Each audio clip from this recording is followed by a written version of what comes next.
Salut tout le monde et bienvenue dans une nouvelle vidéo sur les homophones grammaticaux.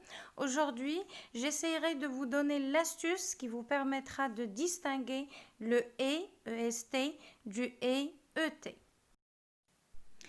Le EST correspond au verbe être conjugué à la troisième personne du singulier au présent de l'indicatif.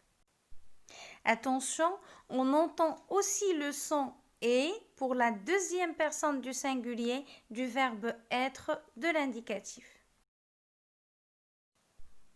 En ce qui concerne le ET, c'est une conjonction de coordination qui permet en général de relier deux phrases, deux expressions ou deux mots de même nature. Je vous donne un exemple. J'ai pris mon cartable et je suis partie à l'école. Alors ici, j'ai relié deux phrases simples qui contiennent un sujet, un verbe et un complément. Et le mot de liaison, c'est la conjonction de coordination ET. La question qui s'impose maintenant, c'est comment faire pour ne pas confondre les deux. Alors la règle est simple, on écrit EST lorsqu'il s'agit du verbe ou bien de l'auxiliaire être au présent de l'indicatif et qu'on peut facilement conjuguer à l'imparfait. Il est joueur de foot, je vais remplacer le vide par été et je vais voir si la phrase garde toujours son sens, sa signification. Donc, il était joueur de foot. La phrase sonne bien.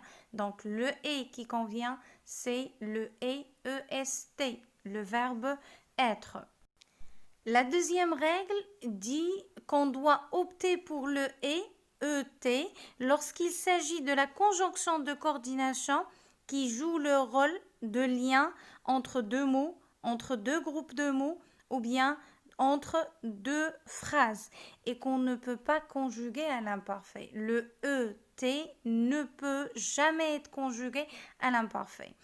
Je voudrais une baguette et un éclair au chocolat. Je vais procéder de la même manière et je vais remplacer le vide par été. Je voudrais une baguette, été, un éclair au chocolat.